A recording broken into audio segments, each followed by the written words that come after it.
오늘 주시는 하나님의 말씀은 누가복음 21장 20절에서 28절까지 말씀입니다. 제가 27절과 28절을 읽도록 하겠습니다. 그때의 사람들이 인자가 구름을 타고 능력과 큰 영광으로 오는 것을 보리라. 이런 일이 되기를 시작하거든 일어나 머리를 들라. 너희 속량이 가까웠느니라 하시더라.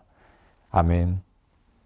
오늘 우리가 함께 살펴보려고 하는 말씀은 예루살렘의 멸망에 대해서 주님이 예고하시는 말씀입니다. 앞서 성전이 파괴될 것을, 돌 위에 돌 하나 남지 않고 철저하게 파괴될 것을 말씀을 하셨죠. 오늘은 이 성전뿐만 아니라 성전이 있는 예루살렘 성이 멸망을 당할 것이다. 하나님의 도성이라고 자부하던 그 성이 피난처가 되지 못하고 결국은 멸망할 것이다. 이걸 예고하시는 내용입니다. 먼저 20절을 보시면 제자들에게 주님은 예루살렘이 군대들에게 에워싸이는 것을 보거든 그 멸망이 가까운 줄을 알라. 이방인 군대들에 의해 이 로마 군에 의해서 에워싸이는 것을 볼 때 멸망이 가까웠다. 이걸 알라라고 말씀하십니다. 그리고 이때에는 21절에 유대에 있는 자들은 산으로 도망갈 것이고 성내에 있는 자들은 나갈 것이고 촌에 있는 자들은 예루살렘 안으로 결코 들어가지 말라. 상식적으로 이 군대가 쳐들어왔다.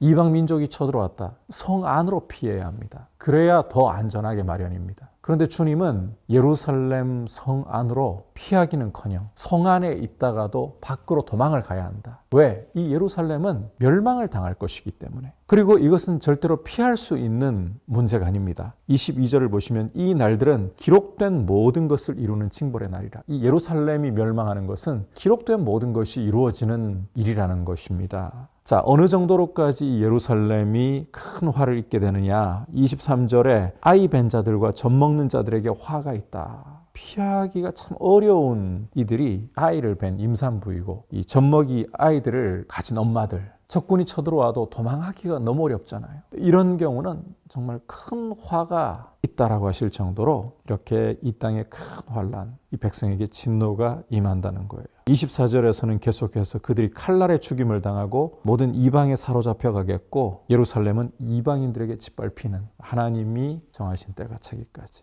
그러니까 이 예루살렘의 멸망은 피할 수 없는 것이고 하나님이 정하신 뜻을 따라 이루어진다라는 거예요. 그냥 예루살렘이 막연히 망하는 게 아닙니다. 앞서 이 성전이라는 것은 옛 질서를 대표하는 유대교라는 이 옛 질서를 대표하는 아주 중요한 상징이라고 했잖아요. 이 유대교, 이 유대인들은 왕이신 예수님을 거부하고 배척했습니다. 그 결과 피할 수 없는 심판을 당하는 거예요. 옛 질서를 하나님은 심판하여 제거하시는 거예요. 이 예루살렘 역시 마찬가지입니다. 이 옛 질서의 상징인 성전을 그 안에 가지고 있기 때문에 이 예루살렘은 안전하리라는 헛된 믿음, 헛된 착각, 주님은 이것을 다 깨뜨리실 것이라. 자, 이제 25절부터 27절까지의 내용을 보시면 이 내용은 마치 세상의 끝에 있을 일을 예고하시는 말씀으로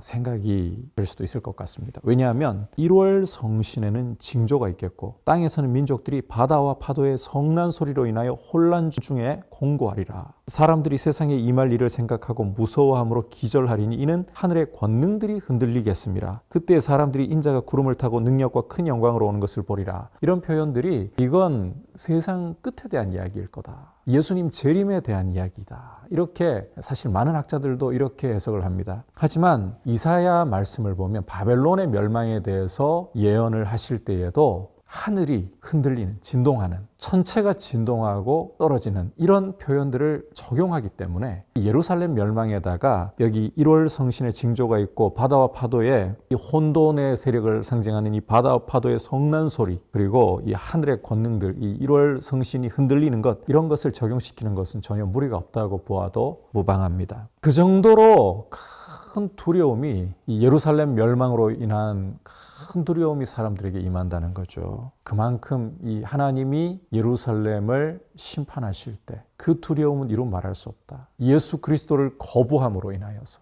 유대교라는 이 옛 질서 속에서 왕이 오셨을 때 그 왕을 영접하기는커녕 배척하고 십자가에 못 박아 죽임으로써 거부함으로써 예루살렘은 이 두려운 하나님의 심판을 피할 길이 없다. 자, 그렇다면 이제 27절이 한 가지 문제로 남는데, 그때의 사람들이 인자가 구름을 타고 능력과 큰 영광으로 오는 것을 보리라. 이게 예수님의 재림에 대한 말씀이 아니면 뭐란 말인가? 이런 생각이 들 수도 있을 것 같습니다. 하지만 이 표현은 다니엘 7장 13절과 14절을 염두에 두고 있는 표현으로 읽을 수가 있습니다. 다니엘 7장 13절과 14절을 보시면 인자와 같은 이가 하늘 구름을 타고 와서 보좌에 앉아 계시는 하나님께로 인도함을 받고 하나님께로부터 천지의 대권을 받으시는 것을 읽을 수가 있습니다. 복음서에 나오는 인자라는 표현이 다 사실은 이 다니엘 7장 13절과 14절 말씀과 연결되어 있어요.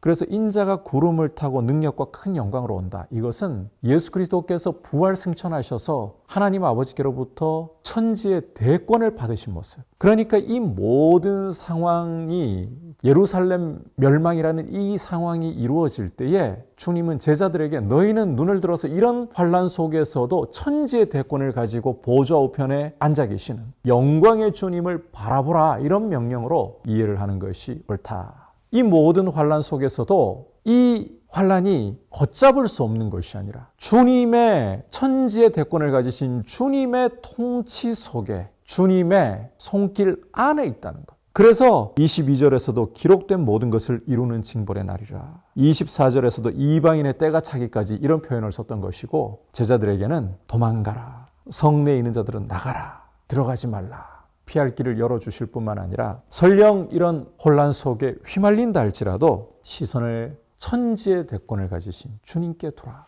환란의 시선을 두지 말고 만유를 다스리시는 주님께 눈을 들어 시선을 고정하라. 그리고 28절 보시면 일어나 머리를 들라. 너희 속량이 가까웠느니라. 오히려 이런 환란 속에서 사람들은 두려워하고 정신이 나가고 기절을 한다 할지라도 예수 그리스도를 믿는 제자들은 이런 환란 속에 구원에 대한 소망과 확신을 가지고 더 굳게 서 있으라. 주님이 말씀하시는 것입니다. 주님을 거부하고 주님께 불순종하는 옛 질서들, 잘못된 질서들은 주님이 마침내 철저하게 심판하실 것입니다. 주님은 천지의 대권을 가지신 분으로서 만유를 주장하시고 만물을 다스리고 계십니다. 지금 코로나 상황이라 할지라도 이 코로나도 주님의 통치와 손길을 벗어날 수가 없습니다. 그리고 이런 상황 가운데에서 교회를, 당신의 백성들을 보호하시고 돌아보시는 주님의 사랑을 누구도 막을 수가 없습니다. 따라서 교회는 어떤 어려움 속에서도, 어떤 고난 속에서도 주님이 천지의 대권을 가지신 분으로서 당신을 거부하고 믿지 않는 악한 질서들을 무너뜨리시는 것으로, 동시에 당신의 백성을 보호하시고 구원하시는 전능하신 분, 대권을 가지신 분으로서 믿음 가운데 소망을 두고 주님만을 바라보기를 원하고 계시는 것입니다. 코로나 상황 속에서 우리는 눈을 들어서 하늘과 땅의 모든 권세를 가지고 계시는 왕이신 예수 그리스도를 바라보며 우리를 위하여 십자가의 보혈을 흘려주신 그분이 우리의 왕이시고 만물의 왕이시고 우리에게 구원과 보호를 주시는 분이시다. 이 사실을 믿고 위기 속에서 오히려 주님의 통치하심을 더 선명하게 보고 위기를 더욱더 주님을 의지하는 기회로 사용할 수 있는 믿음의 모습이 될 수 있기를 축복합니다. 이제 말씀을 생각하면서 함께 기도하겠습니다. 하나님 아버지, 위기를 위기로 보지 말고 천지의 대권을 가지신 주님이 우리의 왕, 만왕의 왕이시기에 오히려 위기를 기회로 보고 주님 더 의지할 수 있는 모습으로 우리 자신을 드리게 하여 주옵소서. 우리의 연약한 믿음을 더욱더 굳세게 하시고 주님을 높이고 주님을 사랑하는 순결한 믿음 되게 하여 주옵소서. 기도하겠습니다.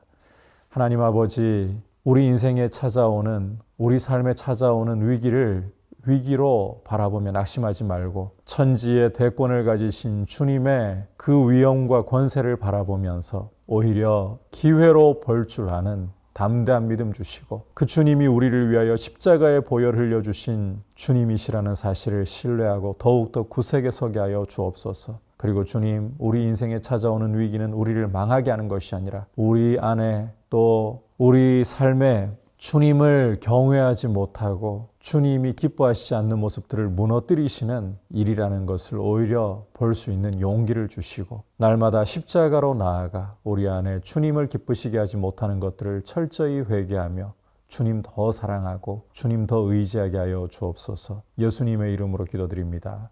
아멘.